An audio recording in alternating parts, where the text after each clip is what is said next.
March 11th, 2026 Select Board meeting. It is 5:35. In attendance, I have myself, David Phil, Molly Keegan, and Jane Nevin-Smith. Randy Iser will be joining shortly. Pursuant to Chapter 22 of the Acts of 2022 as amended, this meeting is being conducted in a remote hybrid format. The public has been provided with adequate alternative means of access via Zoom, as noted in the posted meeting notice, along with access and participation instructions. As acting chair, I will hereby notify all participants that this meeting is also being recorded by the town through Hadley Media and will be made accessible to the public. In accordance with MGL Chapter 30A, Section 20F, any person who intends to record or transmit this meeting must inform the chair at this time. Anybody recording? No. Additionally, the virtual hybrid nature of this meeting is for convenience only. The board is meeting in person in a public location. In the event there is technical difficulties, the board will continue its meeting, notwithstanding the lack of continued hybrid access. And first order of business, extended stay, 401 Russell Street. We have Steve Chaplin. And Jennifer, do you want to talk about a little bit what we're doing? Well, how about I introduce Steve Chaplin, who is our counsel for me, Kellerman and Costa. He's been handling this matter, working with Mike and I.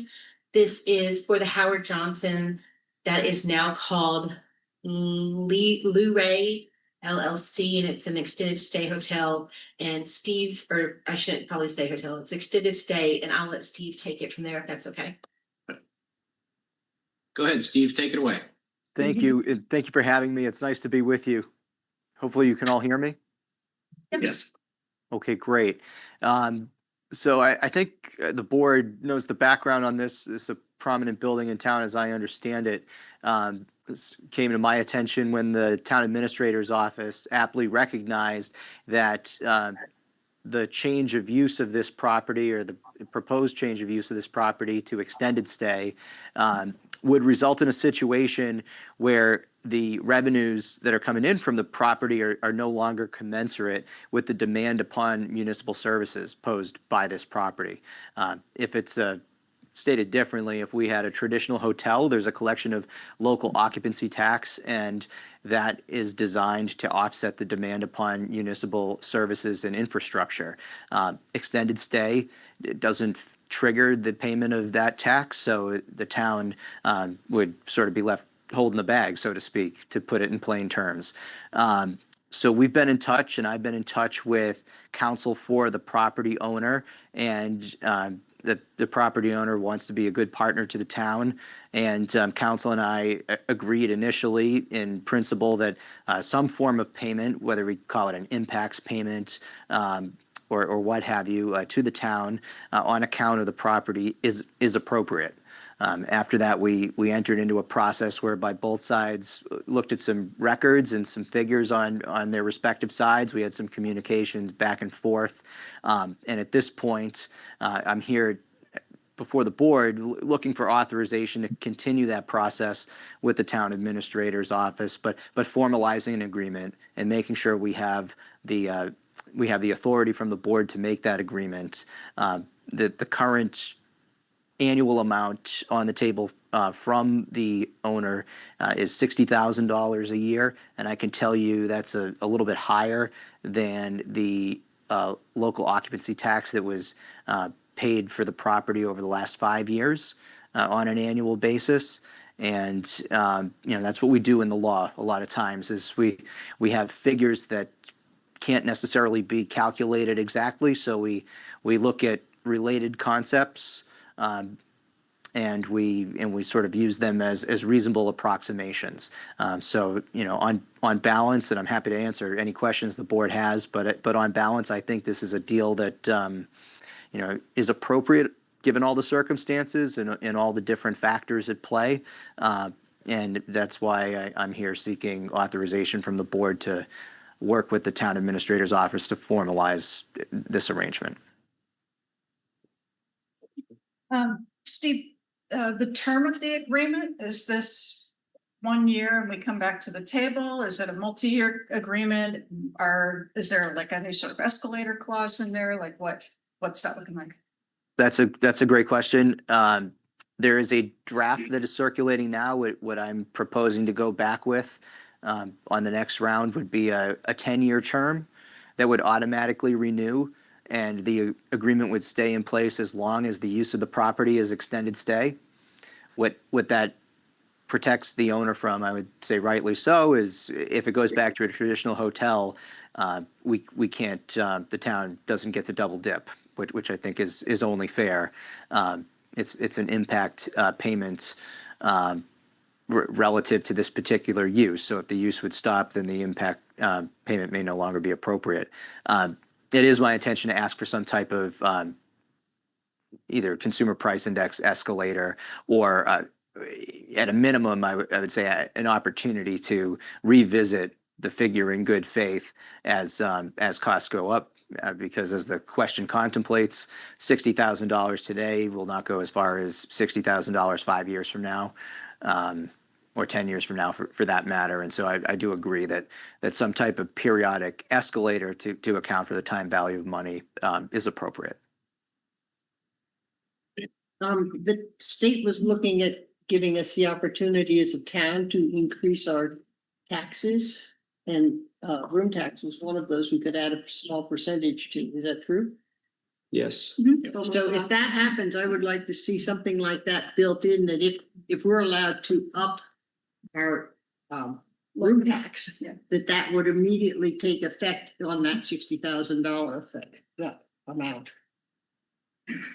Absolutely, that sounds fair. Is there any sense right now as to what that increase in percentage may be? And if we don't know that, that's okay. We can certainly work with that. Yeah, there's a 1 to 2% range. Local option. Yeah, so, but the final, whatever the legislature ultimately approves would be what the agreement we would want to have it tied to. Okay, we can certainly take that into account. Good thought, Gene.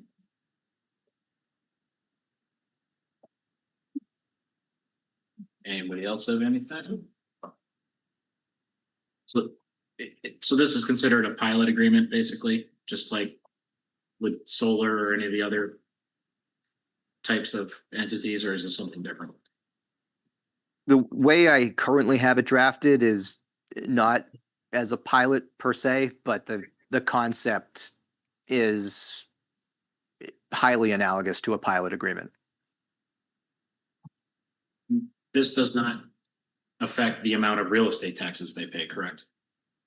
Correct. I actually have language in the agreement that that states that what they are looking for, and I don't have an allergic reaction to it, is that they would like the amount paid to be treated for tax purposes as property tax, so that they can get favorable treatment on their tax returns.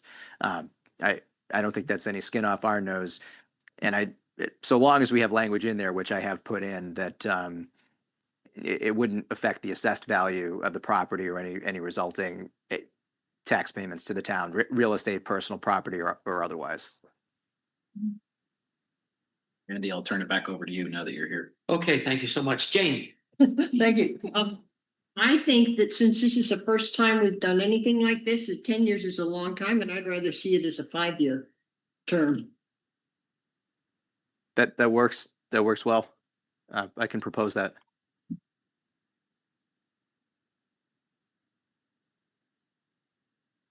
Yeah, that makes sense. Okay, then I move that we give you permission to continue. Second? Motion by Jane, second by Molly. Is Amy here? She is not. Okay, all those in favor? Aye. Aye. Could I ask for a point of clarification? Does approval of that motion authorize the town administrator to sign a final agreement without returning to the board? Yes, I'll make a motion to that effect. second. Motion by David, second by Jane. All those in favor? Aye. Aye. Thank you all. Much appreciated. Thank you. Thank you, Steve. You're welcome. Have a great night. You too. Thank you. Thanks, Steve. So we have 15 minutes before the finance committee's starts with the buy board meeting. So can we put a pause on the meeting and y'all take a recess at this time? Certainly, we will recess the meeting till 6 o'clock when we will start our by board meeting with the Finance Committee. Recording stopped. And can you tell me when we're no longer broadcasting?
See it? Amy. Dress like it's summer. All right, now that the gang's all here, we can reconvene the select board meeting. We were on a 15-minute recess because we had business earlier that we finished in a timely fashion, so we are back.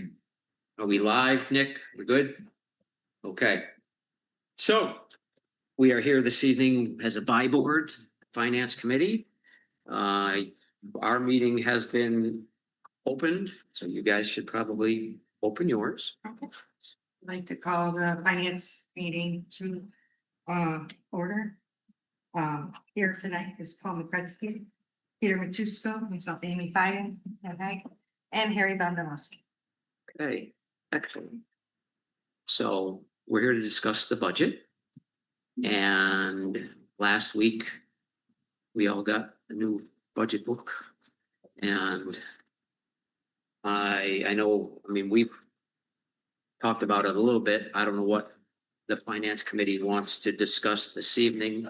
My big deal is, I've said this before, I think ultimately our goal is to decide about an override and how much that would be. And it doesn't need to be tonight, obviously, but we do need to get that ball rolling, in my opinion. If anybody else has anything to say about that on the select board? Yes, Yes, I think we need to set a date without setting the amount because we have to give the town clerk 35 days notice. And that puts us already late April for a date. all right, so your idea is to do this before annual town meeting, Yes, okay? Yeah, and the other factor is, just, on the school side, they have an obligation to provide, pink slips or notices to anybody who's being laid off. So they would need to know if there's a potential for those layoffs to actually occur. We would want to put that stake in the ground and back up from there as our latest date that we could do something. Do we know what that stake in the ground date is? Think I see Annie's on here right now. I believe it's June 15th. June 15th, I believe. It is. I didn't know if I could unmute myself. Jennifer is a much kinder facilitator than I am and kinder in many things. Yes, it is June 15th.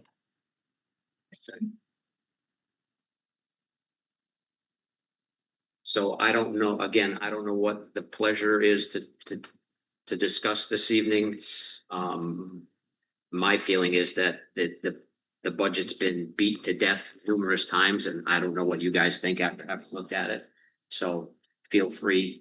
So we can start with that. I do have something that I wanted to share with everybody. I don't know if you guys got these from the other night. You guys don't have them. Can I, well, Pam's passing that up. Can I just, they'll make a comment. Just Certainly. I think, one area. I believe it makes sense to spend more time on is, in terms of the actual personnel reductions that are being proposed. I think obviously people's jobs are at stake, and we want to make sure, I mean, my heart goes out to anybody who's currently an employee right now that isn't sure if they have a job or not. And then there's some confusion about, who's deciding who is taking which positions, especially if we're moving around, support staff, et cetera. So I'm just wondering, now that we have HR filled and Mike, maybe we could talk about a little bit more of a definitive process or procedure and how those positions are being determined. I'm thinking in terms of people feeling like, well, I think I could do that job, with the union personnel. And I just want to, and I hope we don't get there, but if we do get there and we have to make the cuts, to make sure we're doing it in as, above board documented manner that we can articulate to anybody, not suggesting that we aren't now, but I just think we need to spend more time there. Absolutely. We can make sure we have that together for y'all for next time. Is that okay? that would be the 16th, your next by board, or do you want your next select board meeting? I'm. I would say by board, yeah. Soon? Yeah, yes, sooner than later. I know they're not on there. Yeah. So I was looking at the budget and I noticed this when I pulled all of the different department heads together. We can't touch the contracted rates, the union rates, we can't, their COLAs, their steps, whatever, we can't touch that. But you are giving every single department head a pretty significant raise this year. After they got raises last year, and I know we're trying to get up to that median where everybody else is at. But if we're bleeding from the jugular, I have an issue with an 11.8% raise, a 14.1% raise, an 11% raise. I get they deserve a raise. You guys are all getting paid. You're busting your butts every day. You've got extra stuff on your plates. I totally see that and I appreciate it. But I just think that some of these raises are just a little beyond this year for because of the situation we're in. So I broke down, if we gave a 4% raise or a 3% raise, we could save $40,000 to almost $50,000. Everybody's still getting a raise, the cost of living raise. We're saving a position, somebody's position, maybe even 2 part-time positions, if we bring the raises down. I'm just so this was a document that the finance committee brought to the meeting tonight. This is not a document that the select board prepared, therefore it is not on board docs. Tomorrow tomorrow, I'm not going back to the office. Tomorrow I will scan this document and load it onto board docs so that everyone can see it. I don't have the ability to do that in real time. Thank you. I just thought it was worth discussing because I get that they need raises, they deserve raises, you want to get them up to their rates. But I think when we're bleeding from the jugular, this is not something that I think is appropriate.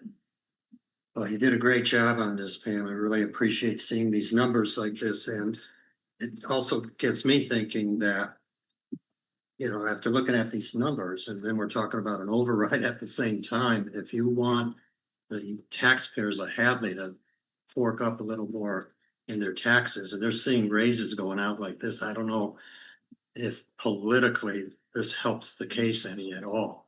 Yeah, and I think it's damaging to it. Could we just, and since Jennifer, again, for open meeting purposes and everything, could we do a double check on and make sure that these are maths? Yeah. No, but I mean that these are actually one individual. I just want to make sure I took whatever the line item. line was. Yeah. And that's what I figured. So yeah. Yeah, so that would be helpful too. I can do that comparison and I can have that broken down for the next meeting. I can't do work and then put the old work on the old meeting, but I'll have it for the next meeting ready to go. Yeah, I mean, definitely worth looking at. And what I can see from what Pam did is that it shows that this has been going on for 2 years in a row consecutively at different percentages. And these are much higher than what's out there for most people in the private sector.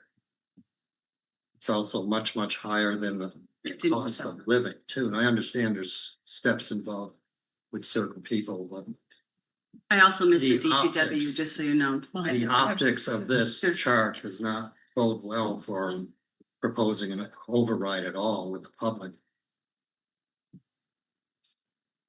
There's a comment Okay. if you want to take it. E, would you like to say something? She just moved. Where'd she go? There she goes. Bottom corner. Yep. Sorry, trying to unmute myself, always to Zoom, through COVID, it still is here, trying to do that. So Pam, thank you so much for your comments. Like, understandably, I think we all echo your concerns with people getting raises and then the other people in this meeting. Thank you so much for your time. Which I know is voluntary time from the many things that I do for the town as well. So thank you so much for that. But it does seem like there is a theme even with our increased wages that we're not able to keep people. And that's very concerning. Scott from DPW recently resigning. I'm, certainly not privy to those particulars, but other people in many other positions as well. And that's really a theme with Hadley, which is why we did that wage study to try and make our stuff align with other things. And unless we want to continue to try to recruit, hire, and continue employment for wonderful, capable employees, and like, how else are we going to do it? Right? Like, while it's challenging to feel like maybe, yes, this spot is going to get a 10% raise, or I forget the figure. I'm so sorry. Whatever that is. But if that is what's bringing it to what it is comparatively to other areas with the same position, with the same duties, then we need to do that as much as it's hard. So I'm sorry to speak on, but just that's my 2 cents. Thank you for listening to me. Thank you. So I've just started looking at this. I think that there's a couple of pretty big issues just right off the bat that we can work on together on correcting. But the treasurer, and I actually wish I hadn't said the name, but you see where it looks like a very large increase. Yep. Please know that before FY26, they were being paid out of the select board's office for being the finance budget person. So part of their salary was kept in the select board's office. So they were already being paid that amount. So it looks like a really big, I see how it looks giant, but it's not. Okay. So that's a That's kind of discrepancy. yeah, Yeah, no, sorry. there's nuances to it. I understand. Yes, and I'm happy to go over those and dig into them a bit more. And we can look at the FY27 rate sheet. Do you have that? This? That is, yes, there's that. And then there's another form too that I can go over with you. But I would like to just say that out loud, that there's definitely a lot of room to just look at these again and make sure that they're apples to apples. Yeah, I just with took the those numbers kind of off of the things. board. Yep. And that's, and Spreadsheet, so I went and looked at that, and that's why I was like, oh, I see where that came from. That's an easy one just to talk about. And I just happen to be aware of the fact, I know, just because I happen to be liaisoning with the fire chief. And he mentioned that he thought that his salary was too high, and he was going to talk to Linda about that as well.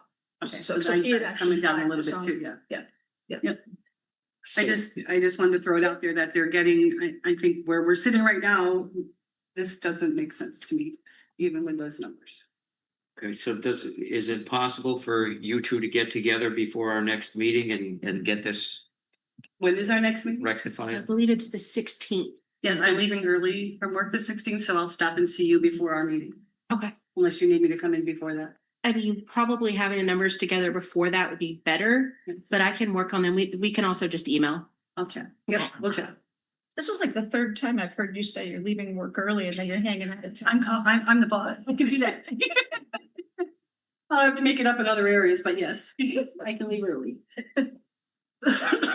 Okay, so we're just gonna leave this be for now because we would like to get corrected numbers. Agreed? Okay, that sounds good. But I do appreciate the effort you put into that for sure. Anybody else? Peter looks like he wants to say something. Not really, but. What you will. But I really. You'll take one for the team. I've heard from many people bringing up again the thing about split tax. I believe in that if you own a business, you've worked hard for it. So I believe in capitalism, that, you should be able to make the money that you make and pay those taxes fairly. But by having other people tell me, saying, should there be or could there be a town vote, whether or not, if it's based on the taxpayers, for looking into a split tax, instead of the select board saying, or the finance committee saying, that since the override is gonna be on the taxpayers, that the taxpayers have a choice whether there should be a split tax or not. You could put a non-binding question on the ballot. So I would be concerned that the larger businesses, the ones we refer to as the box stores, would come in here loaded with lawyers. And we would spend so much time and so much money trying to calm that, anything we might possibly have saved would be lost. So if there was an override. Because they are taxpayers. You can't just say the residential. No, I understand that completely. So when it comes to if there was an overall override to everybody, they're fine with that. But if they're feeling singled out because they're businesses, so they'd be okay if there was a 2.5% override, that our taxes go from 11.3 up to 13.5, they'd be okay with that. Right? I mean, Because it's fair, it's Because equal across. it's equal across the board. And Peter, to your point, I don't see how we're possibly going to have a conversation about an override without really hitting the split tax rate conversation hard. Right. So one of the things that we're trying to do right now is get different information, do a deeper dive on how the commercial sector breaks out, and the impact of all of the land that's in 61A. Just to give the APR. Yeah, so that people have a better understanding of how this all splits out. So I know I know I've talked to Cheryl and someone else has as well. So we're trying to figure out, again, not leading the witness, just making sure people have Right. better information, not just talking points, but actual data, so that we can have that conversation more thoughtfully and people can. Because right now, I mean, some people think it's like the panacea, like, oh, we'll just do a split tax rate and we're fine. And it's not that simple, No. so. I think there's a misperception out there that levy amount collected goes up, which it doesn't. I think all of us at the table know you don't get 1 penny more by splitting the tax rate. You're just shifting it amongst classes. Right, and the classes are determined by the state, so we can't all of a sudden say, oh, yeah, well, the farmers or people who only employ less than 10 people should have this. We can't do that. That's cut and dried. Why are other towns like Chicopee and West Springfield able to do that? I mean, because of their tax income is so large that they go back to their mayor or select board and go for the abatement there, because you see Home Depot in West Springfield is like, or Chicopee is like 30 per thousand, but their residential tax is 15. So you wonder, how are they doing it? Do I want to do a split tax? Because it's going to affect our farmers? Yes. But I was just wondering, how are other towns doing it without them being affected by coming back, attorneys, abatements, all those things? How is it working for them? And they're still there. Well, who's to say that it's not? You're right. Yeah, and it in all likelihood happened in the first few years of the tax rate being split.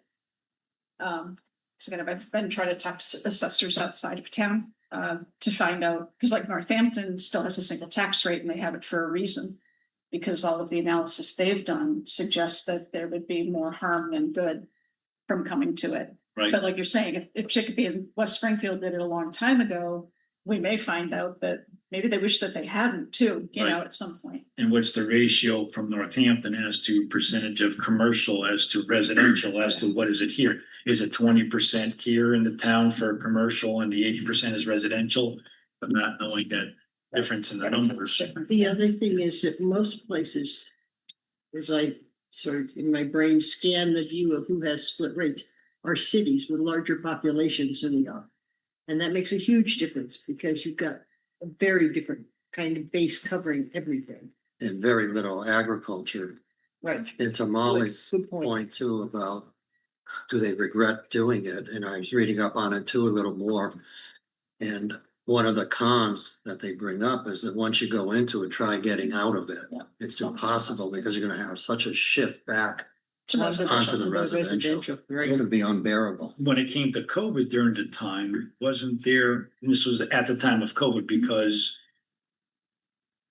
People weren't working, there were shutdowns everywhere, but the commercial was partially open, you might as well say, with, you know, glass borders, so many limited people going into those stores.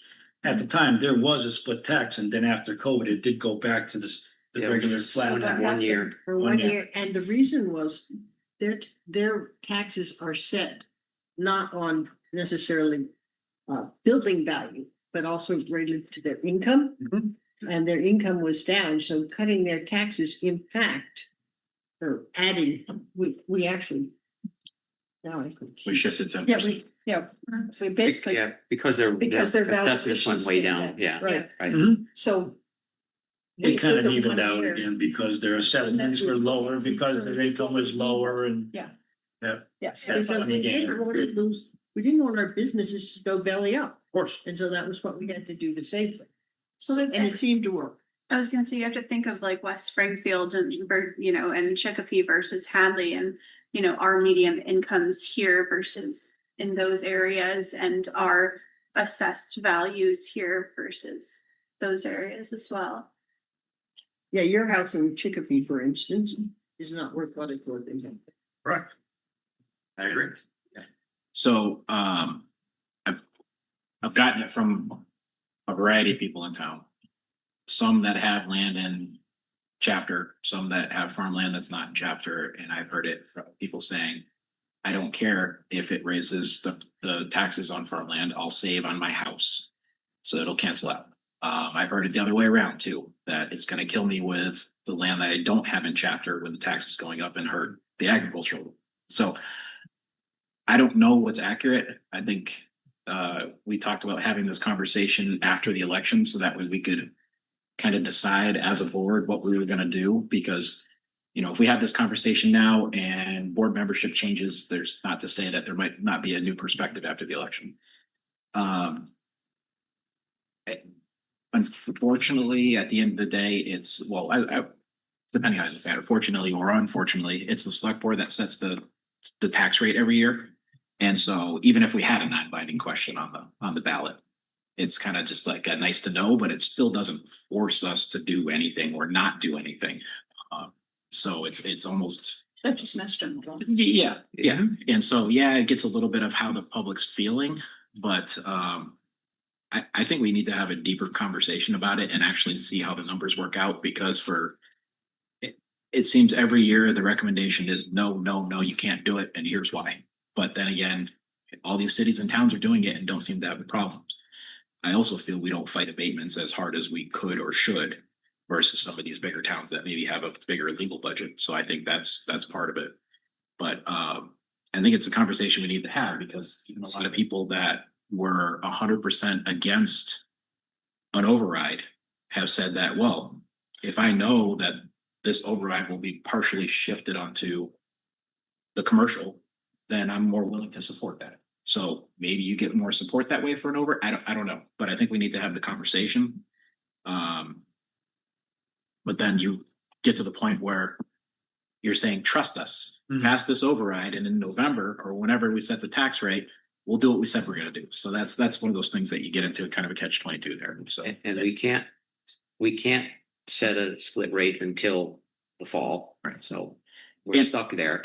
And I think that we need to include the assessor in our conversation and possibly town council in terms of what does it truly cost to litigate somebody that doesn't want to pay their full taxes and files an abatement, and we tell them, sorry, you're gonna have to pay it. I mean, if I remember correctly, the assessor is usually vehemently against Yes. a split tax rate, just for that very purpose, reason that it just costs more money to try to fight these abatement requests than we're gonna get. Can We I don't do that. just, and I want to reiterate this, let's say our tax levy is $20 million. If we shifted it 50% more onto the commercial sector, we're still collecting that same $20 million. And I know you understand this, but this is more for people at home, because there's this idea that if we shift 20% or we split the rate, 20% either way onto commercial, that suddenly we're getting, $22 million and this solves all our problems. You try to explain to somebody that, no, it's just who's paying what percentage of that $20 million. It doesn't make the pot any bigger.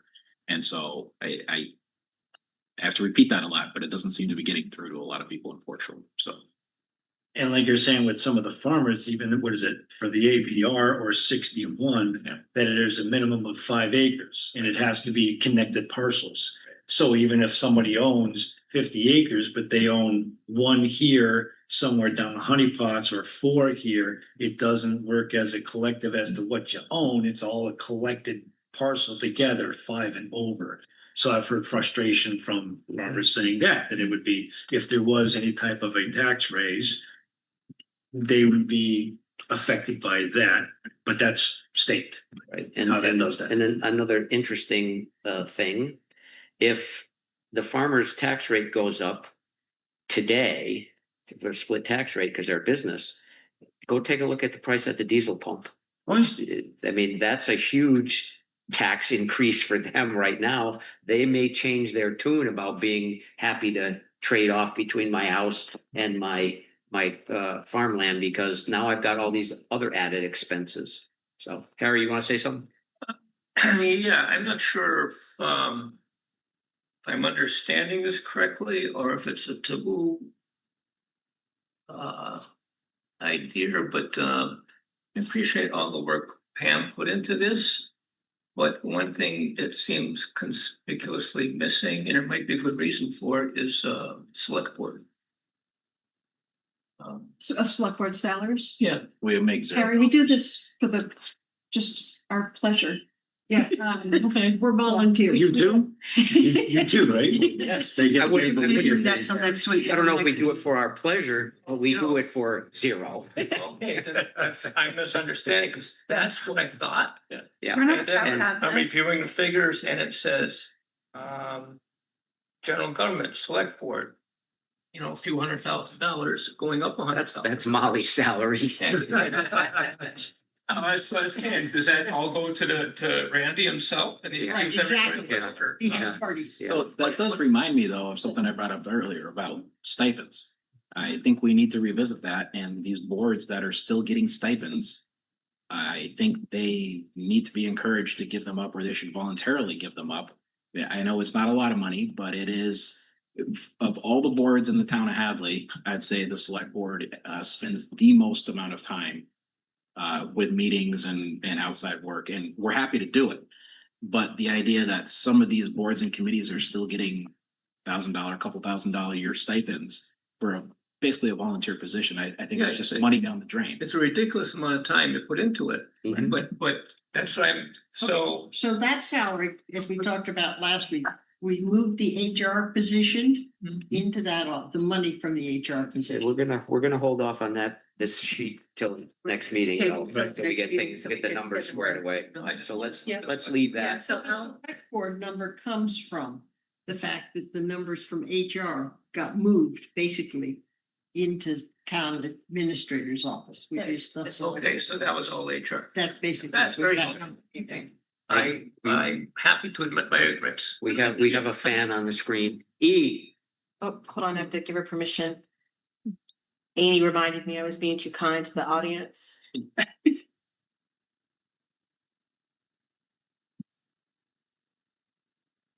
is she there? Dragon, I'm pushing for you to unmute yourself. Yeah. Thank you. Thank you so much. Sorry, I was trying to unmute as the teenagers try to call me. So that's always how that works, right? So just two comments. I think it's so gracious to hear that Chief Spakenable thinks that his wage is elevated for what it should be. But I certainly feel like it is not. He is doing more than one person's job. He has shown so much consistent dedication to our town and going off hours for so many calls that I don't even know if a number could say that what his wage is worth. As well as Chief Mason, like also his job right now. Like, I think it's wonderful that they're thinking about, that Chief Spanknable, wants to potentially reduce the rate for the fire chief, but I think it's insane. And I know that, I'm in an open meeting and I know that's rash and I apologize. But how could we possibly do that?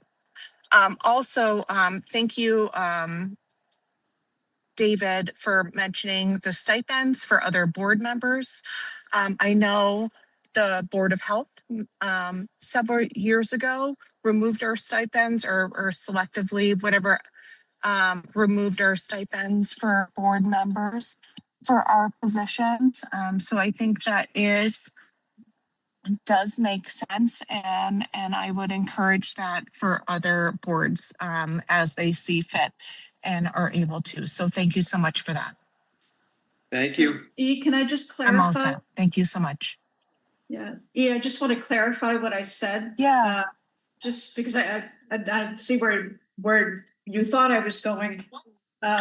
What I meant was that Chief Spanknable made note of the fact he has a contract.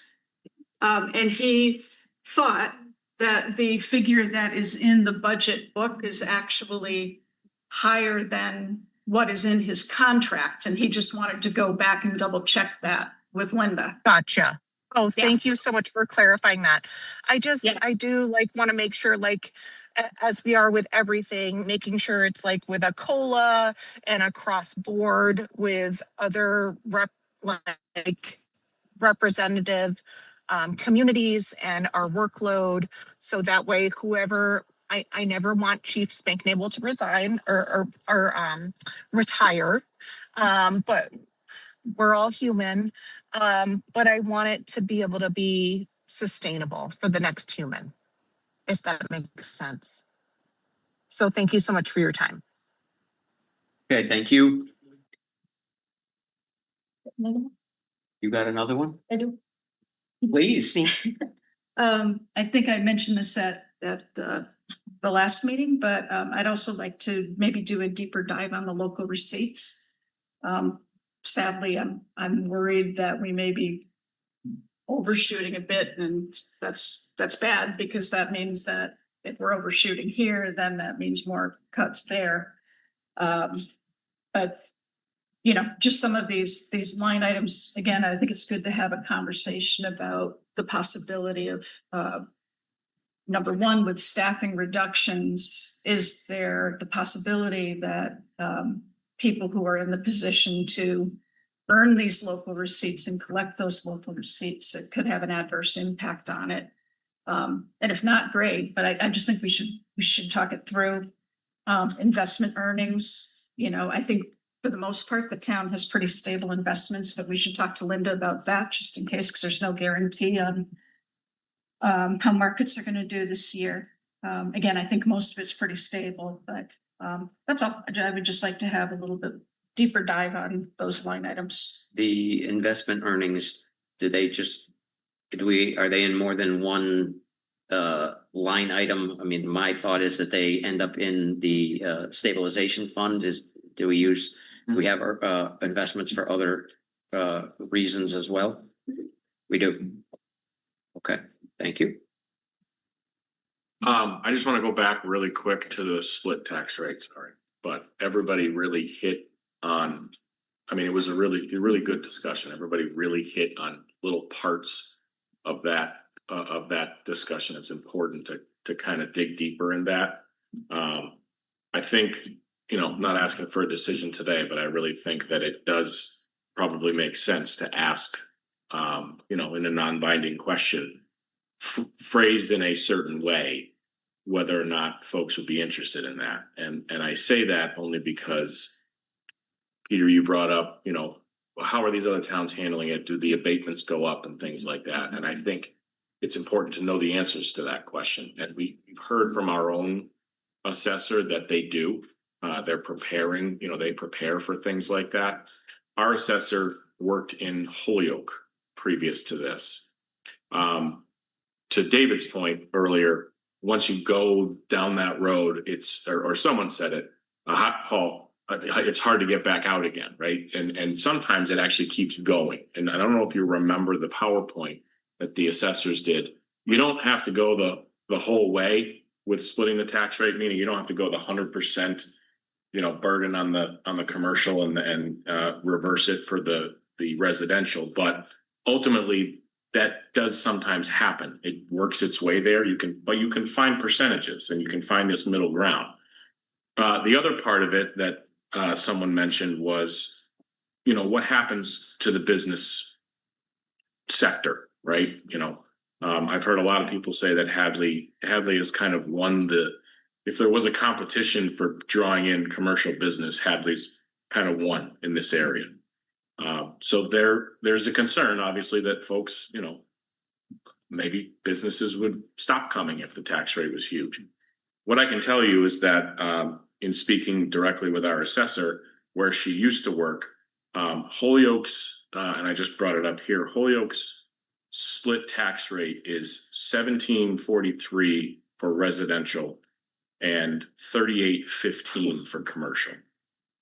So and what she's used the words, and I'm trying to get them right, but essentially that has killed business in Holyoke as far as new growth and new things coming in. But I say all that to say, I can't imagine, and I don't know the facts, but I can't imagine that happened all in 1 year. They just boom. I would imagine it shifted over time. So I think that we should dig deeper into it, as David mentioned, and learn a little bit more as to what is the appetite. And if you write the question properly, you could elicit responses that give you direction. If you write it, rather than simply saying, would you be interested in a split tax rate, commercial, agricultural being on this side, residential being on this side?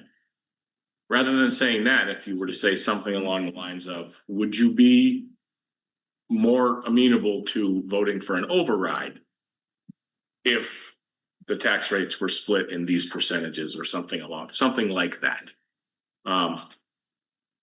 I've heard the same things that I think everybody else has heard. I talked to a lot of folks in town. I know a lot of the, same folks. And, I've heard that they would be more in favor of an override so long as the burden could be shifted somewhat somewhere else. I just might be worth asking, I guess is all I'm saying. I just want to be careful from the standpoint that, sometimes people wonder why we have a board of assessors, right? And in theory, the idea behind it is that they're not to be influenced by what I'll call politics, right? Which is, if you say to me, do you want the override, or do you want the override and have someone else pay for it? Well, I know there's only one good answer to that question, right? So I just want to be careful, because the other part of it is, that again, there's a board of assessors, there's the assessor who does the actual work, there's a select board, finance committee. We are supposed to know more than the, General public. 5,000 people in the general public. And if we're going to go down that path, I think we need to accompany that with significant outreach and education and all of that. And, my fear is that, and again, just thinking about the timeline we have, and it was okay to just say where I'm leaning right now. Sure. From a practical standpoint, again, thinking about, the schools with the June 15th date and backing up from there. If we want to keep the town running just as is, not make any, just try to protect what we have right now with reductions in place, et cetera. My druthers would be that we look for a more limited more palatable override that people can get their heads wrapped around now that they've seen that, you know, what's happened with the fire department and all these other things. Setting the expectation that we are going to be coming back to the table with a more thoughtful, longer term plan. Where we need to then say, well, what do we want the fire department, you know, to look like over the next 5 years? What are we willing to pay for? And I think what you're talking about, Mike, has to be part of that second part. And that's just where I'm at right now, because I think there are a number of people in town who've said, yes, now that I'm seeing really the reality, you know, I'm okay paying a little bit more, but what was the number we had? 2.5 million? 2.3. Yeah. But please don't come back to us with 3 million right now. So, So anyway, that's kind of where. Jane, I know you want to say something, but I need to say something before I forget. I will respectfully disagree with Mr. Mason's idea of having a non-binding question. My thought, we at this table are here to look out for the town as a whole. And we need to come up with decisions that are good for the town as a whole. We may not agree with it personally, but we need to look at it from that perspective. And if we have a non-binding vote, referendum, whatever you want to call it, Molly hit it on the head. I'm going to vote for me. And that's all I care about. I don't care about Molly, what she pays for tax. I don't care about what Jane pays for tax. I care about what I pay for tax. And again, we are looking out for the town as a whole, and I don't think that is going to be helpful, but that is my opinion. Go ahead, Jane. My concern is if you have a non-binding question, only voters can vote on that. And so we have some businesses who are not residents and therefore have no say. And that would be significant. Some of the significant taxpayers in terms of taxes are non-residents. So ballot question about that is really irrelevant. So I think that it's not something that is worth the time or energy. I think we're all hearing it in our conversations. Yes, we'd like to figure out something. My taxes aren't going to go up so high, but we also know that I was, maybe I made a mistake voting the way I did on the last override, and we need to have a fire department, and maybe we need another chance. But I don't think that's from a ballot question.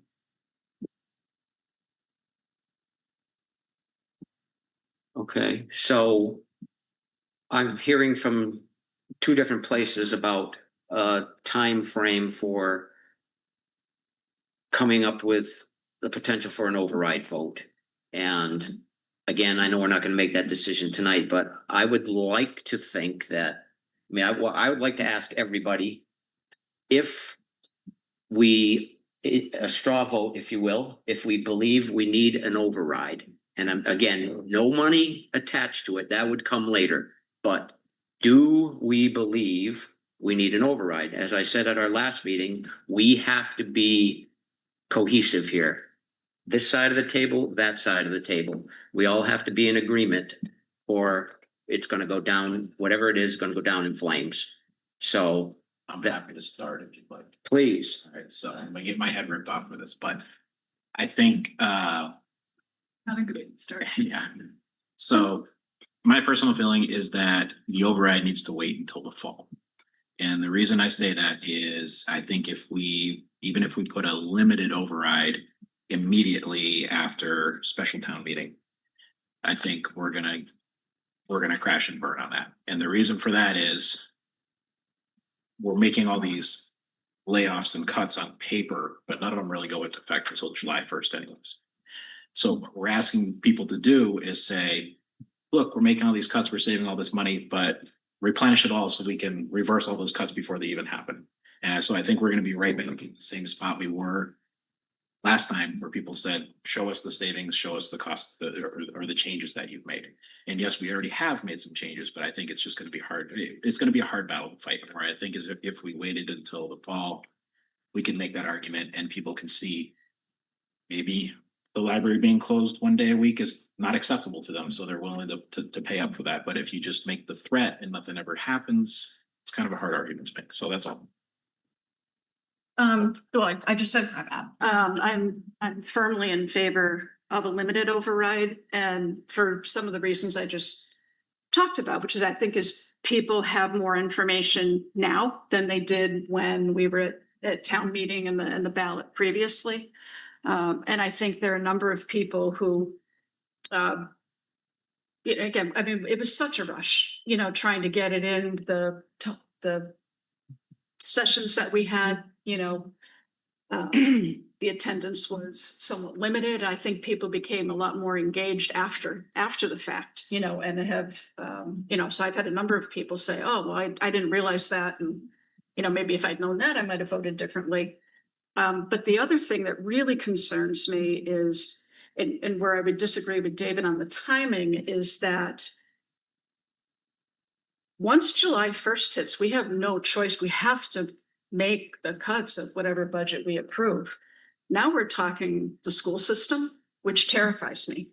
And I say that because once parents get a sense that the town is not going to be backing up the award-winning, amazing schools, again, thank you, Annie McKenzie and company, for what you've been able to do with the dollars that you have. I mean, once your kid's out, you'd make a decision to choice out. I mean, they're probably not going to be yo-yoing back and forth. And we're surviving based on the school choice incoming. And again, maybe a large part of the decision is that they're just really so unhappy somewhere else that they want to just go anywhere else. But I think people are purposefully coming to Hadley schools. And I really worry about putting cuts in place that cause the schools to have to make classroom size adjustments, whatever, to make us less attractive. And we're going to unravel a decade's worth of investments that have been made. So that's a major concern to me, let alone everybody else, that, the town hall positions, et cetera, where again, I think we're going to be shooting ourselves in the foot, and you can kiss the local receipts goodbye. Mhm. So that's why I'm in favor of a modest one now, and then a more thoughtful long-term kind of later. Jane, I'll go to you and Amy, and then I'll finish on this side of the table. Okay, I'm in favor of Molly's word is correct, modest one, not what we asked for last time. For similar reasons, we have made some combined efforts in some positions, and those don't need to be replaced. But other positions, if they're gone, those people will move on. And trying to find somebody later, if we pass an override and have money for the budget, it's going to be hard to get people into a town once it starts going downhill. So I'm in favor of an override sooner. Amy. I'm in the middle between actually David and Molly. I think that the people in town have lost a lot of trust with us. And I think that when we were trying to do the override before, that it was, I don't want to say willy-nilly because it wasn't to us, but to other people, it might have been their first time actually looking into financials and understanding like what different buckets are. Why can't we do this? Why can't we do that? Why can't we do a one-time override? Well, it's because it was operational and it had to do with salaries. And then you have the fixed costs and the variable costs. And a lot of people might not have really been understanding all of that. So to David's point, it's almost like you want, and there's not really a good way to say this, but it's almost like being a parent trying to be like, I told you so, but like not at the same time because we're all adults. But letting people feel it, like this is what it feels like when we can't have what we need to operate our town at the level that everyone's used to. This is what it needs to, this is what it's going to end up feeling like. So then you say, okay, well now we need an override, not for 2.3 million because we did our homework, we did our work, we consolidated where we could. But this is where we're at.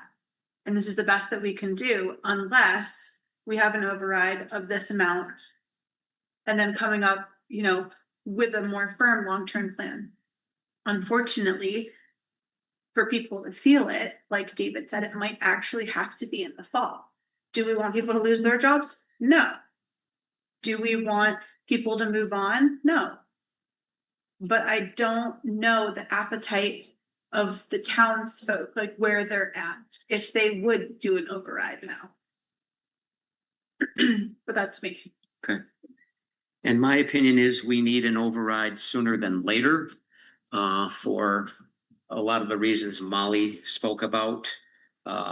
If we, to Amy's point, if we let people feel the pain, who knows where the town's gonna be as far as employees go. We may end up with not being able to hire anybody, even though if we get an override in the fall and we got the money and nobody wants to come to work for us because of whatever their rationale might be. So I would like to think that there are enough people that have changed their minds about the initial override. I realize that I'm not suggesting we ask for $2.3 million again, because I know that won't work.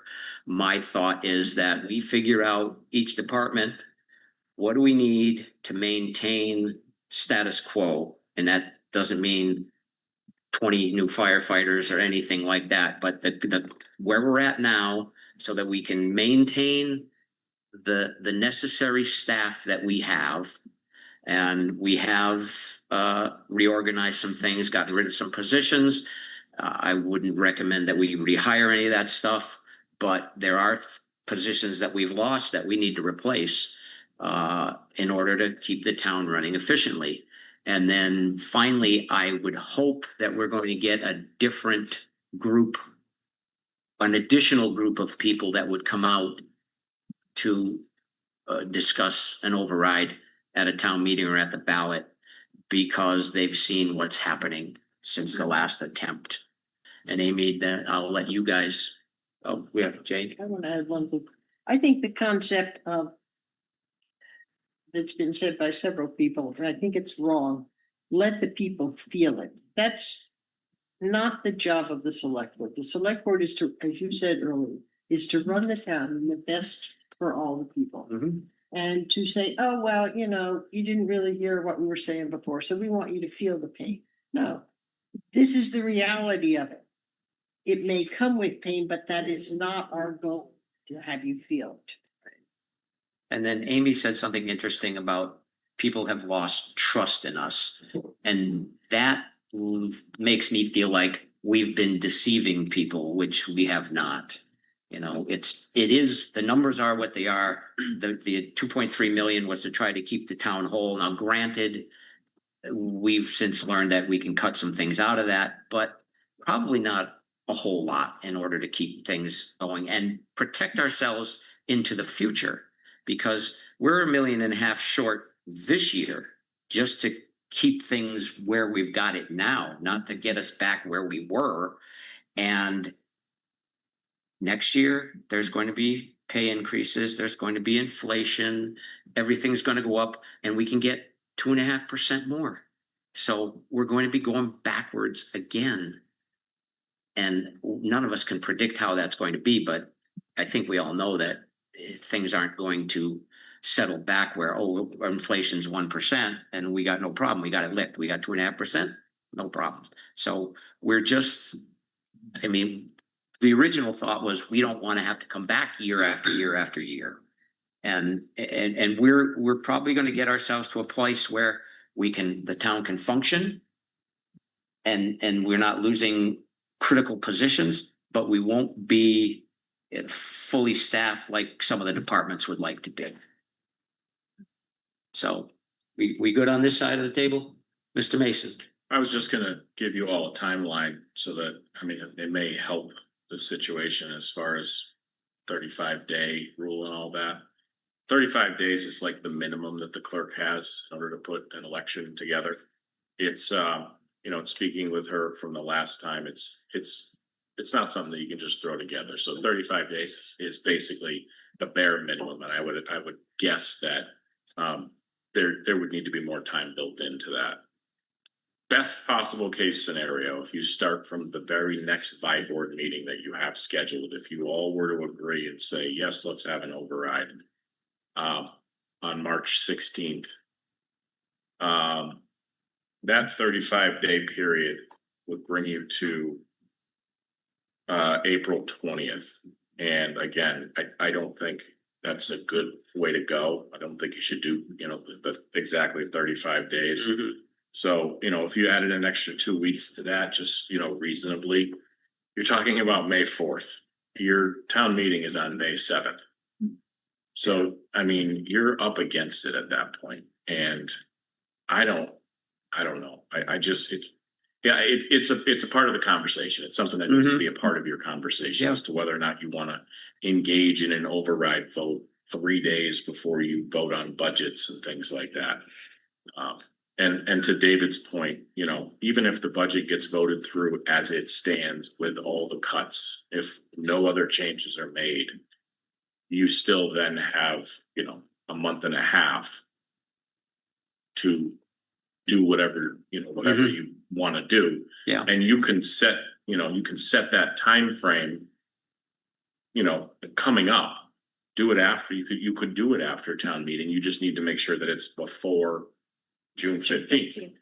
So you can work back, you can kind of work in between those two dates if it is within the appetite to even discuss. I think the dates are important. Right, you wanna start? Thank you. Okay. Well, Randy, the question you asked, I think it's pretty open-ended question, but it's tough for me to answer, but at this point, I think it depends, and a lot of it, from where I'm sitting, depends on the amount of the ask. Because I've been hearing a lot from a lot of people, and I think one of the major reasons, as we know too, is the amount of the ask last time was 2.5 million. And you're absolutely right, we're never gonna get near that amount and expect success. Again, it has to be a what I call reasonable amount. And also, I'm a firm believer in compromise. And the voters can be shown that the town is also making a genuine effort to work on their side of the house to take care of the budget issues that are going on. The voters might be willing to say, well, yeah, we're going to help you out too on your side. We're going to give you part of it. And there's your compromise. It kind of reminds me of one of my where I used to work, a former CFO. He had a saying, if you get greedy, you end up with nothing. And that stayed with me over 20 years ago. And I just caution, because the bottom line is, it doesn't matter if all of us here, finance committee, selectmen, we can all say, yes, we're in favor of this. It's the voters, and they're going to decide what they want to pay and if they want to pay at all in the extra. But I think it would help if it was a reasonable amount to go a long way. And you're right too. I think it could flip a lot of people from the no to the yes side. Because people are willing to pay a little bit more, I think.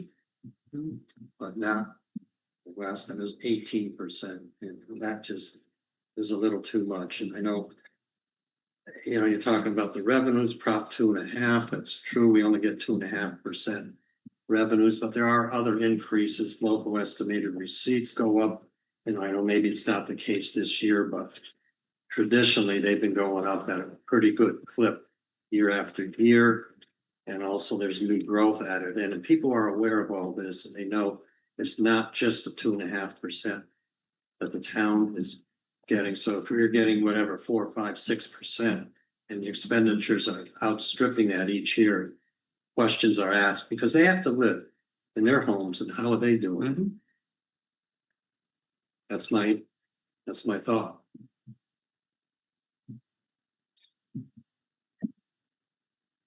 Well, When it comes to Paul, I believe without there being a number, everybody just keeps on thinking override and they're thinking of the 2.5 and it's automatically gonna get no. You know, to knowing what each department really needs to maybe not be at where we were from last year, maybe to hold back a little bit and see how we're operating. And I agree with David that people are thinking the town's into this mess. How do we show good effort to the taxpayers that no, we don't want to have to lay off anybody, but the effort as to saying this is what we're willing to do to try to help with the numbers of the town instead of, yes, we're going to lay off some people, but we're going to ask for an override. So it actually meant nothing. So when you're talking about the distrust of the town or the select board, that would be a total, that would be the perfect example. We're going to lay them off, but we're going to raise the taxes to just hire them back. So the effort of the layoffs, do I want them? No. But without actually going to every single department, like Paul was saying, and instead of saying the 2.5, what do we really need to do to afford within maybe a little bit, like Paul was saying, to sustain? And if we go, okay, this is where we were, you don't want to keep on asking every single year. But we knew what happened when we did all lump sum. That was a disaster, whether we liked it or if we didn't like the override. I think without just getting numbers of every single department saying, maybe we have one less guy with potential some layoffs or non-filled positions, this is where we can go with the increase of the receipts and go, this is how it's worked. We've done it for a year where we laid off people in June till the 15th. That effort's there, that taxpayers will say, okay, they're trying to do their best to helping with the town, with the troubles that we're in. And if the numbers look real bad with us being diminished employees, that we're down to the bare bones and things aren't getting fixed, repaired, maintenance, emergency services, that number, I think, is what the taxpayers need. And when you, I think it was Sue that brought up the cafeteria style. It all sounded good for 1 year. So if we need the, you know, we need 300,000 for the fire department. Well, that's only good for 1 year. Then that's going to go to either the police department or it's going to go to DPW. So what's going to happen to that fire department that following year? They're now back in debt. So that's what I don't like about that cafeteria style, that after the first year, it goes to everybody. Then maybe none of the budgets or departments are balanced because everybody's taking out of that cookie jar from the one that really needed it the most, say the fire, because they're the ones that have been laid off the most with the least amount of people and them not going on their budget. It works good for 27, but 28, they're back in the same spot. So that's the only problem that I see about that cafeteria style type of override. Everybody's going to think, oh, it's going to the fire department. We need the fire. We need a deputy. We need to try to get back to having more full-time players. But the following year, if they don't understand that, they're not going to go for that. And That's what I'm seeing with that kind of style of an override.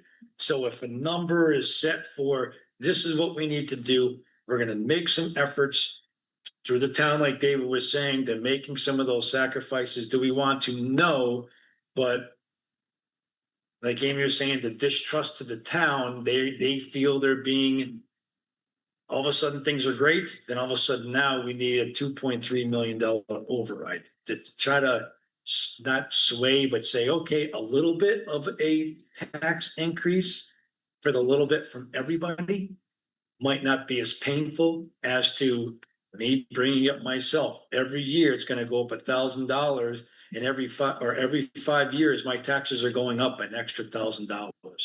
That's a tough one because we still have our bills to pay. We're not getting 3% raises and COLAs every single year like everybody's getting. That's kind of hard to justify.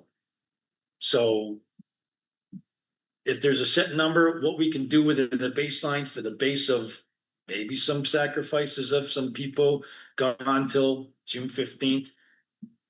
whether if it's the schools or wherever. No, we don't want to affect the schools, but while having the meeting with Annie, it seems like she's been using the school choice money like the town was using their free cash and stabilization money.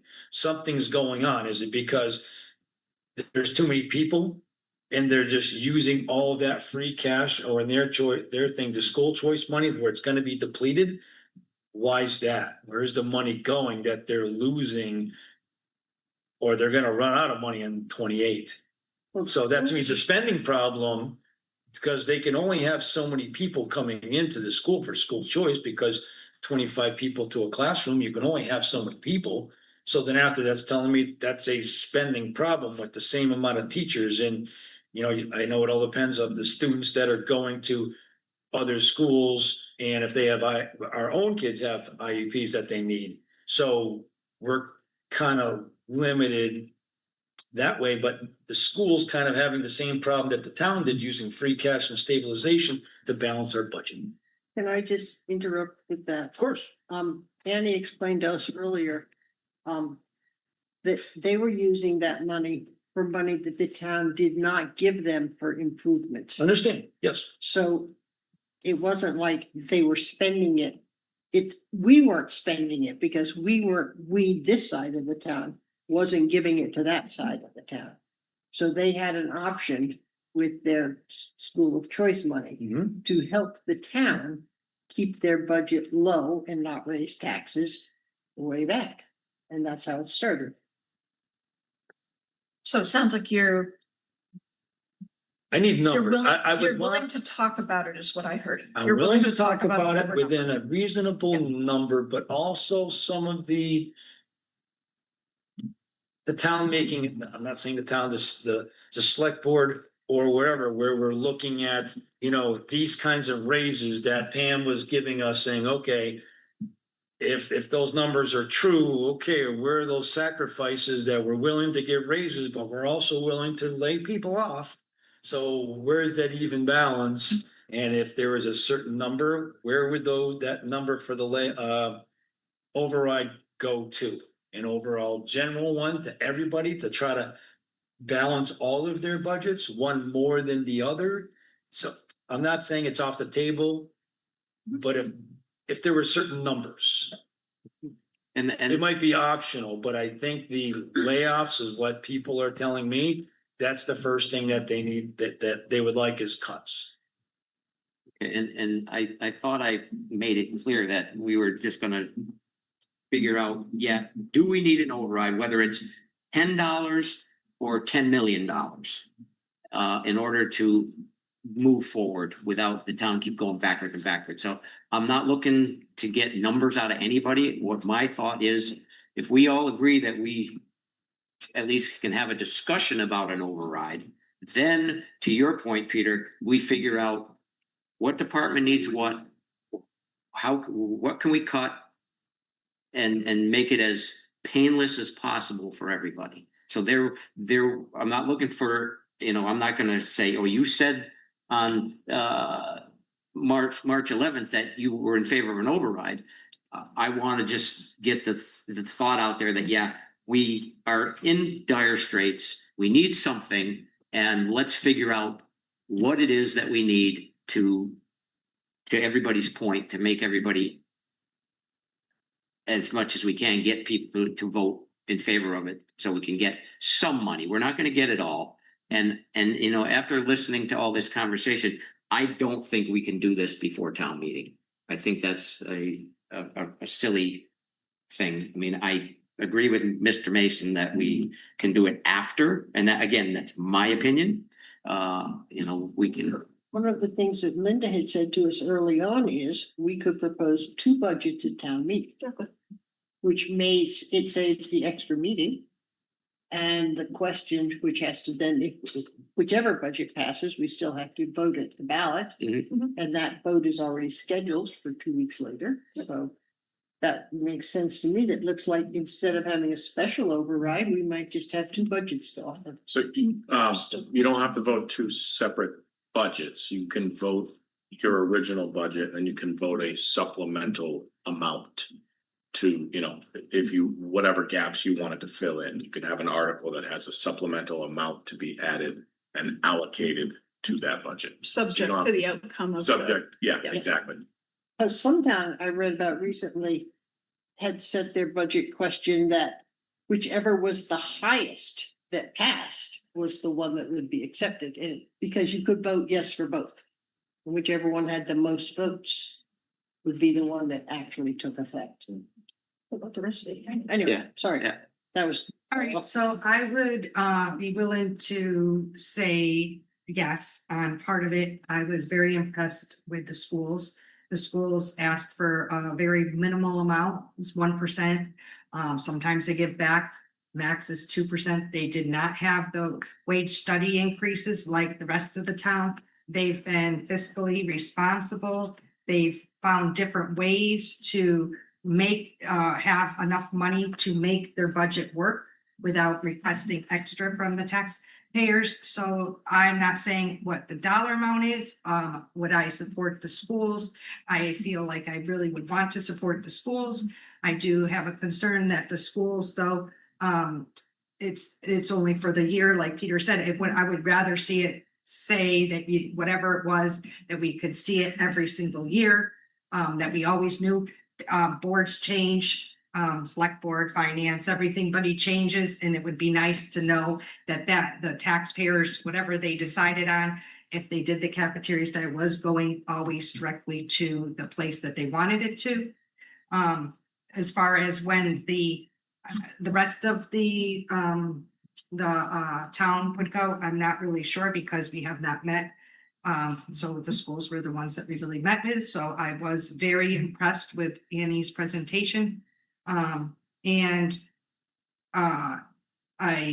other thing would be is if we were to have a override vote, I would say during the election, so we wouldn't have to have 2 elections. Let's save us some money, and instead of having to have an election for voting for select board member or people of different boards, and then have a select board, and then have another override. If we can just at least do one, we get more people. Plus, we save some money instead of doing back to back. That's a good idea because that's. I'm just saying, I don't want to see us do one and then 2 weeks later do another. Yeah, because the election third Tuesday, Mhm. the third Tuesday of May, so that would be. The timing. The timing would be perfect, actually, yeah. Thank you. So I'm in favor of an override. I think we need to keep the schools intact. They're doing an awesome job. If we lose teachers, we're gonna lose school choice, which means they're gonna lose a lot of money, which means the town's gonna lose money. I think full-heartedly need to keep that school completely intact. I also think we need to bring the fire department up to a sustainable level. We don't need to fully fund them or whatever you wanna call it, but we need to get at least 2 firefighters on each shift and make our town safe. I think that's a huge concern with everybody in this town, is to get them back up and safe. I'm fully in favor. I would prefer the cafeteria style if we could allocate, like Amy just said, to each department so that they keep the money. But I am totally in favor of talking about the overrides. Thank you. Okay, I think it'd be smart to have, assuming you need an override, I'd say do it before, laying people off. Losing valuable trained employees. And not only will you not get them back, that's gonna lessen the ambition of other people trying to get a job in town because they can see slash and burn anytime. It might happen again next year. So I'd say sooner rather than later. As far as saying you need 1 million, 2 million, 3 million. I think it's just from my point of view, it's somewhat clearer to say you're looking for a certain percentage. I think that's what killed it last year. I believe it was like 18%. And I think that really just slapped people in the face. Because whether or not it was truly needed, or I think the impression a lot of people would read, or you're looking for too much, or whatever, they just thought, what do you mean close to 20% in 1 year? And as far as if the people have now might have a taste for an override, or they might have changed their positions. I think, from everybody I hear from, I think that the whole town would have voted for an override if they thought it was more reasonable. So I think, I don't have a number, I don't know, 5, 6, 7%, whatever. I think if they were hit with an override justified by reasons of inflation and, 2.5% does not match inflation. And everyone knows that. And if you hit them with what's going on, the reality said, this is a problem, this is a problem. We need an override. I think it would have passed easily last year if people thought it was more reasonable. And I think maybe approach this year would be, you know what, last year we were trying to build a little cushion for a town, and maybe we asked for a little bit too high, and we're gonna scale it right back. We've tightened everything up, and now we think we can make bare bones with X amount. And I think it would go through. I can't guarantee it on my own pocket, but I'll say I think it would go through fairly easily. People I've talked. If you can't guarantee it, Harry. Yeah. Come on, what's going on? Oh, I would if I had it in my wallet. You're not gonna get far on that, so. All right. Anybody else at the table? We have somebody online that wants to talk. So anybody here at the table? We're all good for now? Okay, allow Miss E in. E, you're gonna get unmuted. There you go. Yeah, thank you so much. Trying to, it's always fun over here. So thank you so much for having me during this time. So Pam, thank you. Is it Pam? I'm from finance. I'm terrible with names. But thank you for I think it is. Oh, good. Oh, good. I got something right. So that's for once. But thank you for supporting reconsidering the fire department stuff. So I know there's been several other houses, properties directly affected, but I do want to state our house was directly affected, possibly and impacted with the recovery of our home right now and remediation of our home. I'm not a builder. I don't know. I'm a nurse. I don't know these things. But our fire department, because of the staffing, because of the impact of the things that happen, could not adequately respond to our house when we had a flood and an emergency on our second floor to what would normally be expected for a response for other fire departments. And our family is now potentially, I can't say because it's speculation, but so many things because it's that cascading stuff. But if our fire department had adequate staff to be able to respond to our house in time, could we maybe not have to be displaced while they are doing reconstruction for our home? And would it have maybe not been so bad? And I know that we can't possibly, and this is a case study, right? Of course. So thank you so much for listening to me. But I can't imagine we're the only people that have similar stories like this recently, but it's very challenging because we have such an amazing team and of firefighters, of call force, of I'm sorry, I'm losing my words because I'm distracted by children. That never happens to any of us. But just like we should support our town and our community members the way that we all want to, because we're all great, right? Like we all have different views and ways that we come to solve issues, but we're all here together. So how, I guess I'm sorry to blubber on, but like my family like is directly impacted from something, from those feelings. Like I'm taking it out of context. I think it was Randy that said it earlier in the meeting, or maybe it was Amy. I forget. But someone that like the people need to kind of feel what's going on to be able to have that experience with the 2.5 override. And I can tell you that my family directly has felt that. And I know other families in town, just even down the street, have felt that. And we can do better. And we need to do better because we're an amazing town. And I just thank you for your selfless work that like is unpaid, as was also poignant earlier in the meeting. Just like thank you everybody for the work that you're doing. We're all in this together, and we're gonna figure it out. Thank you. Okay. Anybody else? Anything to discuss relative to what we've discussed? So we're meeting again next Monday. Yes, yes. So it seems like we're all on the same page.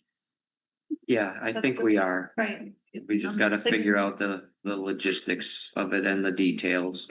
Just, And it's not cut and dry, Peter. well, that's what I was saying. I don't want you to Not say cut that, and oh, dry. Peter said yes, but I want numbers first. Give me numbers first, and then it Yeah. might be saying, yes, it's consideration. Yeah, So don't say, I said yes, and then all of a sudden it's another number and people going, why did you vote yes on this? So I Yeah. know the number. So To talk about it. Yeah. That's. No. I want to talk about it. So give me numbers, then we'll talk. this is what I heard, Peter. You said yes, and Harry's gonna pay for it. So there you go. I was like, tell Harry what number works for you and he'll be all set. One by one. But that's the most important part, because how many people for the last override came in with their minds made up, didn't want to listen to anything? Many, very many. Many people. Yeah. Because they're already told it's gonna be a really huge wallop. Right. But still, Yeah, absolutely. from others, a lot of people in town are still saying cuts. But yes, it's affecting other departments and the operational of the town. Did they Right. see it more from the snow and ice removal? Maybe. Are they seeing it from the responses from the fire? Maybe. So did it affect them directly? Don't know. If it didn't happen in my backyard, it doesn't matter until it happens to them. Yeah, but we also have to remember too, Peter, when we say, I mean, I know that there are people in town saying that, but you know, again, reminding everybody, there are well over 3,000 voters in town, and there are plenty of other people who are saying, oh my God, I didn't realize this was happening. How much do we need? I'm willing to pay more. So, I mean, I think there's a spectrum of opinion out there. I don't think they were paying attention with all the joint meetings that we had here. course and not. all of Agreed. that. So, Right, that's right, I mean, Yeah. they're Yeah. not misinformed, they just weren't paying. And that's what I'm saying. and Really, now it's- towards the end, until they Yeah. figured out the end where we had Yeah. When they multiple put the number meetings. out there, all of everybody us started Coming panicking. to here, trying, and Mike doing a great job explaining, this is what the numbers were, so. I think one of the things that the people in town wanted to see was changes, and I think you guys have done changes. You guys have cut, you've changed, you've moved things around, you've rebudgeted, you've combined, you've merged. But now they're not the right changes. Right, but I mean, that's one of the things that they were looking for, was to see those kinds of cuts being done before we ask for another override, and I think it's very apparent that it's been done So in this book, we're balanced, we have a balanced budget. with what's. This one? With- Yeah. Well, Yeah. yeah, that's similar, right? Yes. I hope so. But you were saying, Randy, about 1.5 million, where was that number? Didn't you say, Yeah. Yeah, it's somewhere. is that when it comes to all the cuts that we've made, is the Yeah. 1.5? Peter, so But what that doesn't Pam include- was It saying, doesn't include fire either, right? correct, it doesn't include bringing the fire back up to what Pam had been suggesting, so that's about the number. Based on what Pam had just explained, the cuts, the restructuring, the shared positions, things like that. If you wanted to restore all of that completely, that's the cost, that's the number. That's on But page that is 18. a Got it. balanced, that's a balanced budget with all of what Pam just described. Peter. The only thing it's missing is, I'm sorry, David, is the Fire, fire. the extra fire Right. dollars. So you'd be looking at another maybe 300-400,000 to restore what we had before the override failed. So 1.5 goes, we'll say 400,000. So we're at kind of ready, just as status quo. And we don't have to go to this full number if you want to keep some of the layoffs or some of the Right. changes that are Right. made. That's not a, yeah, Right. that's not a set number right there. And that's the stuff we need Need to to figure out. discuss and figure out. And I would just like to say for the people that just are dying for us to lay somebody off so that they can see that we're trying to do something. I own a business. I have employees. David owns a business. He has employees. He knows how to do his business. He could do it all himself if he wanted to. I could do mine all by myself. But if I had to lay my good people off, my business would be totally different than it is right now. And quite frankly, at this point in my life, I would say, forget it, I'm done. And that is what I see potentially happening with this town, is if we start cutting to show people that we are serious, and we don't have a choice. If we don't get the money, we have to lay people off. No ifs, ands, or buts about it. We don't want to get there just to prove a point. At least I don't. I know that if we have to do it, we're going to do it. And it scares me to death that we're going to have one-person departments. They're not going to be able to function as they should. Mistakes are going to get made. Stuff's not going to get done, and it won't be pretty. So- Revenue won't get collected. Yeah, so that's my concern. Well, and our job, once again, is to do what is best for the town. Right. And while what is best for the town includes the taxpayers, it also includes the broader picture. And so we're trying to weigh all of that and not make too much of an increase while still trying to keep the town offering the services that this town has come to expect and enjoy. Yeah, and we certainly want your input into this so that we can, again, make a decision that's palatable to as many people as it possibly can be.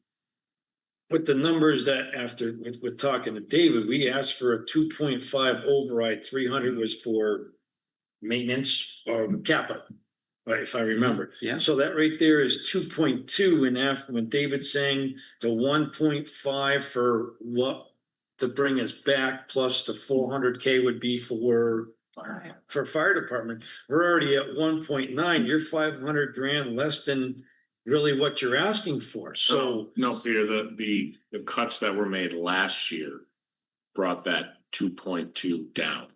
So there was 10 position cuts last year, so put that aside. That's Last happened. year's number aside, that's already happened. That's done. So the 1.5 that David was talking about, plus the 300,000 to bring the FD up to wherever it is that you want, that's the number that you need to be working with. Just put the 2.2 off. That's Right, no, but I'm just saying the comparable from last year's override was 2.2 with the additional people for the fire and the ambulance. So you're talking still a difference of $500,000, and it all comes back down to, okay, how much really is that override gonna be? What's that percentage? How much more? Are my taxes gonna be going up again at the end of the year? Is it every 5 years? Am I gonna pay an extra $1,000 with my assessment value going up? So now I'm thinking of this going, okay.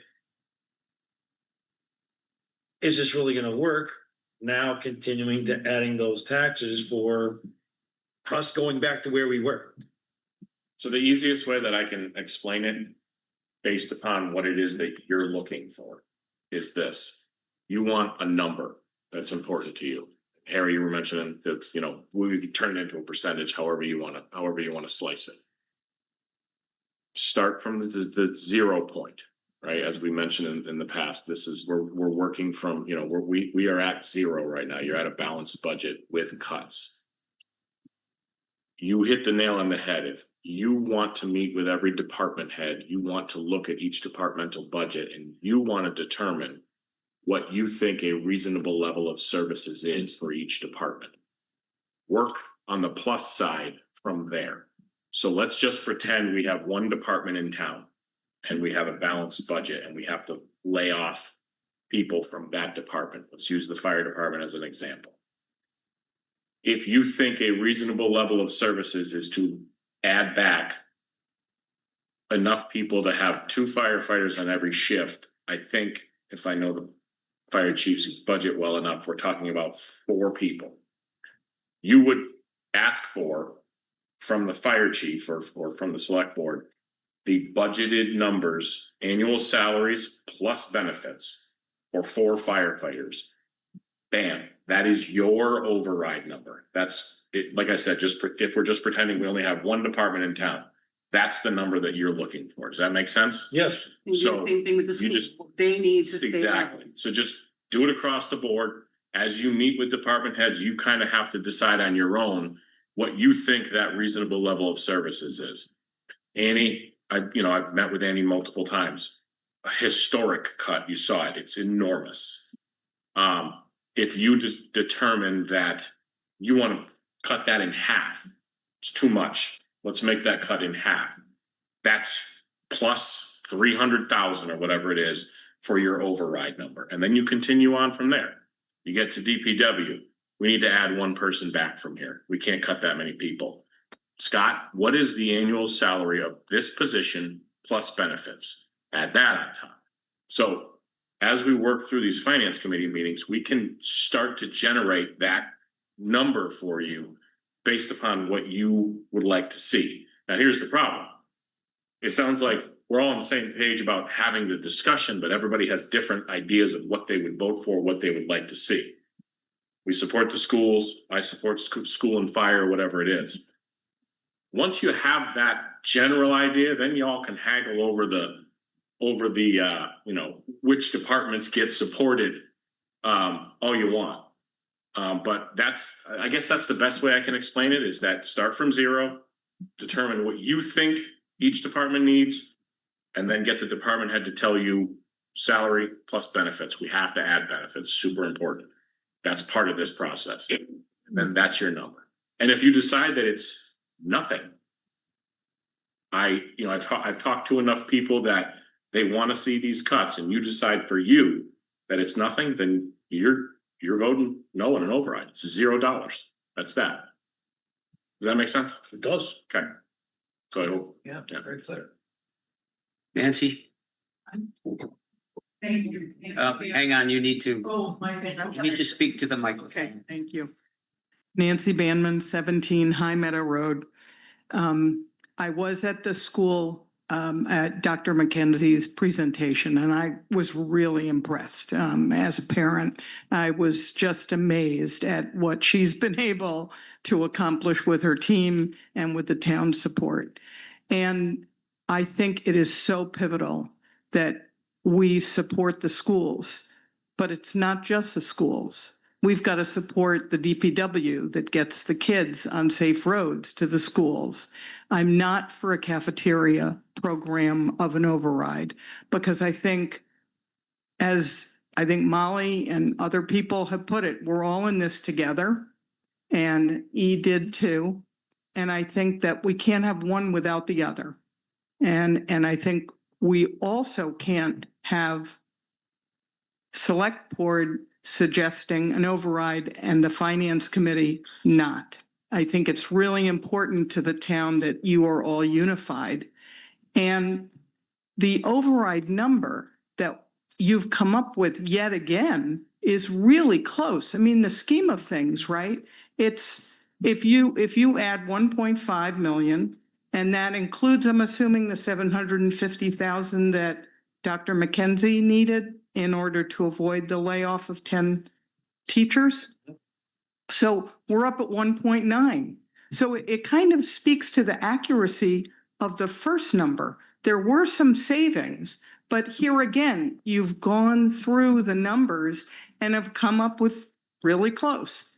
And I can't, again, say enough. I agree with E-Dragon about how important the firefighters are and the police.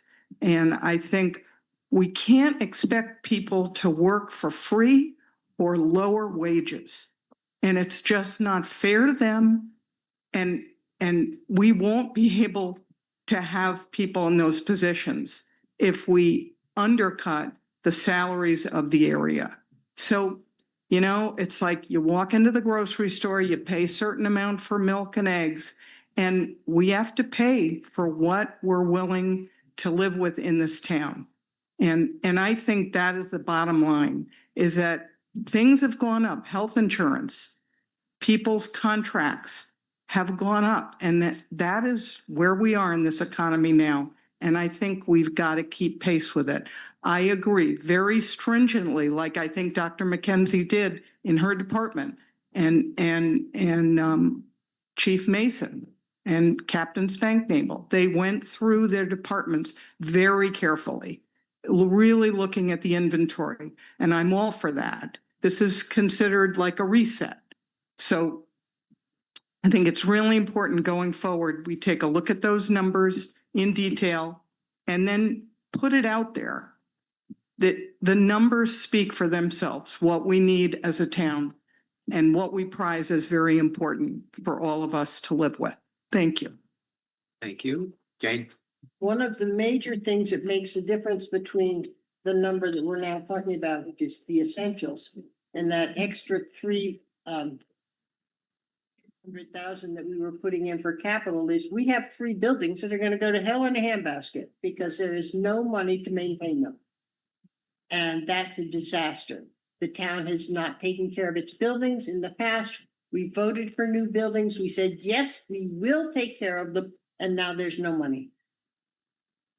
When the buildings were made, why didn't you set money aside, knowing that these buildings were gonna get older, and set money aside for them? That's a question that I'm getting to. It's like, oh, we're having new buildings. Why wasn't money set aside budgeted for maintenance instead of now asking for it later? To have the long-term maintenance budget, and it always got eaten up because the taxes were not enough to keep the town functioning. I think in a perfect world, Peter, that would happen, but you've got to be able to set the money aside. You got to have the money to set it aside. So, you know, at the end of the week, if I spent all my money on groceries and I wanted to put money aside to buy whatever next year, I don't have the money because prices went up. So I can't do it. I would love to, but I can't. And the town is no different. Whether it was a year ago or 10 years ago, the money's got to come from somewhere, and it's got to keep coming. You know, we can't just say, oh, we're going to take $1 million and put it in this account and hope that it covers costs for maintaining this building forever. Number one, where's the $1 million come from? And so it's all a function of what can we get in revenues versus what we have to spend. And the bottom line is we do not bring in enough money to cover our expenses to a certain level. I mean, we all know we can cut and we can lay off, and then we have enough money. But where does that leave the town? And the bottom, I mean, we're here now, you know, I mean, we can all go back and say, well, you know, in 2014, maybe we should have taken this vote or done something differently, but we know what we've got, you know, and I think if we can work together to focus on how do we get from here to where we need or want to be, that's the best use of our time. Bill.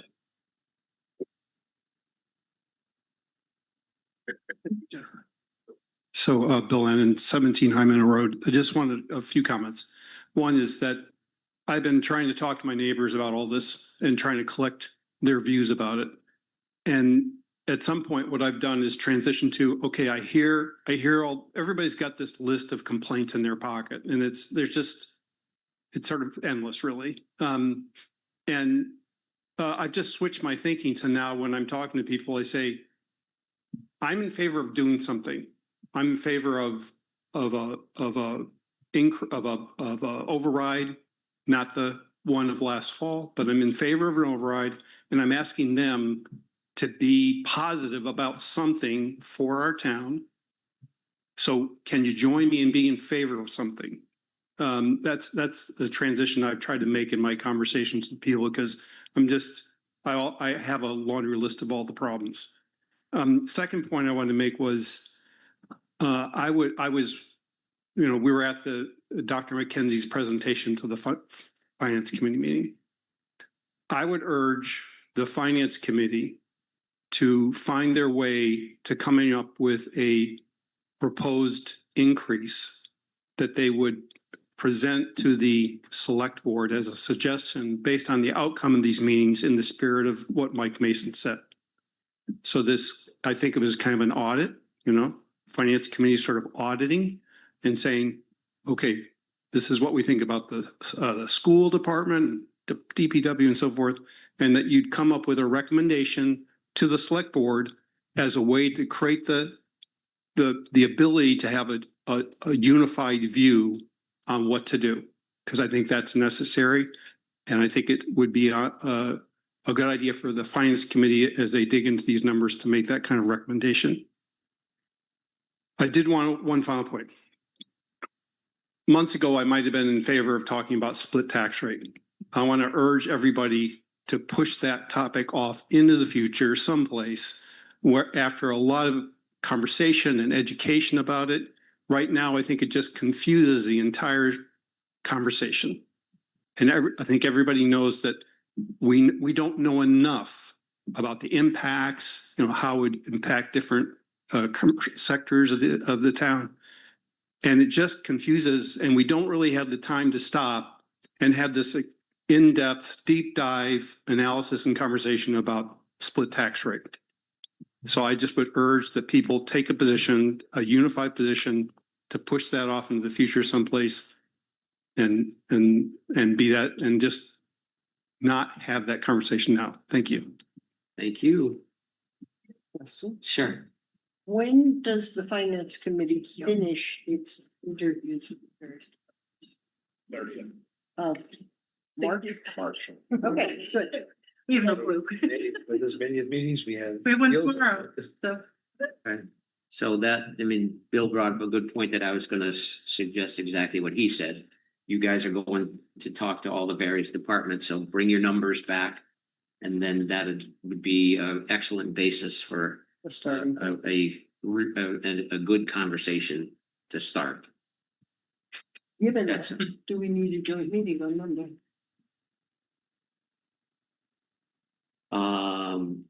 You guys are, how often are you meeting with the department heads? Once a week, twice a week? There's a couple of weeks, some of them there's one a week. But unless anybody's gonna significantly change their mind in the next 5 days about being willing to talk about it override. I don't know that any new information is gonna be gleaned that it will require. Because we're not talking to fire and police until after the 16th, right? Correct. Yeah, so. So it sounds like the 16th probably doesn't make sense for us to have a by-board meeting, because we're not gonna have enough new information to carry forward. Yeah, we kind of did that on purpose, we wanted to have extra. That's fine. Just kind of back them off. Yeah, no problem. That was just to keep your calendar safe and. Yeah.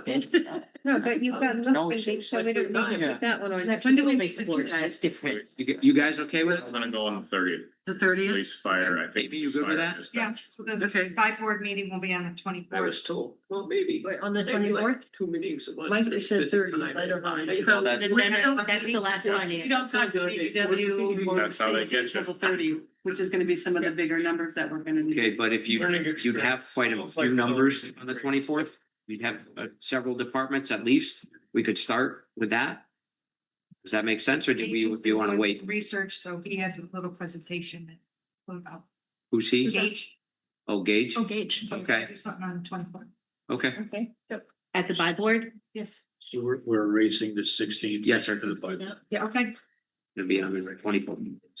Wasn't the 24th already from the doodle poll?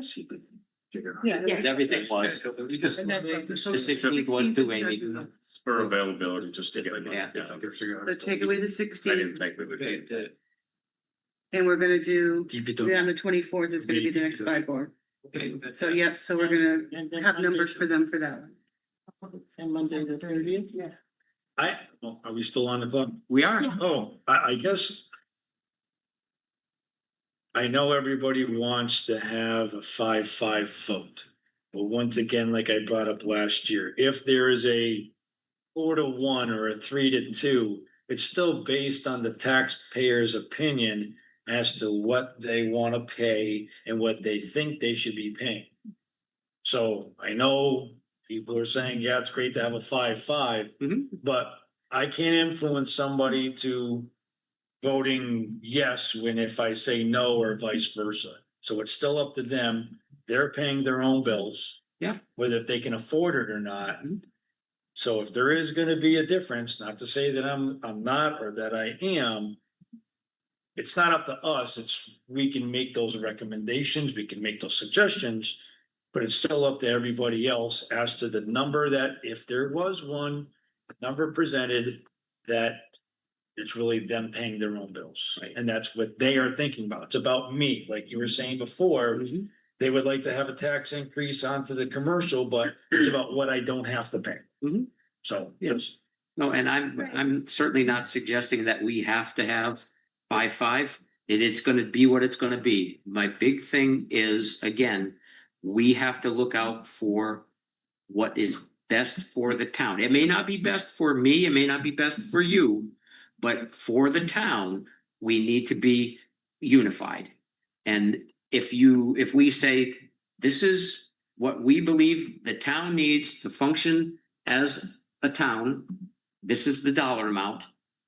And we present that to town meeting, and then when it comes time to vote, you vote against it, I vote against it, whatever, that's fine. I got no problem with that. And I got no problem with, if you really don't think it's a good idea, Peter, and you don't want to vote for it, amen.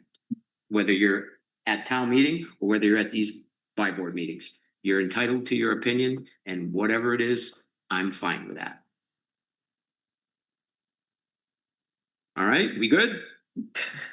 Well said. Okay. Meeting adjourned.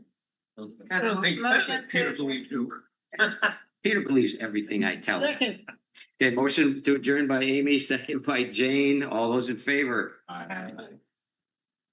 Adjourn ourselves, dude. Oh, okay, go ahead. Motion to adjourn finance. All in favor? Aye. Harry, jump right in there and say,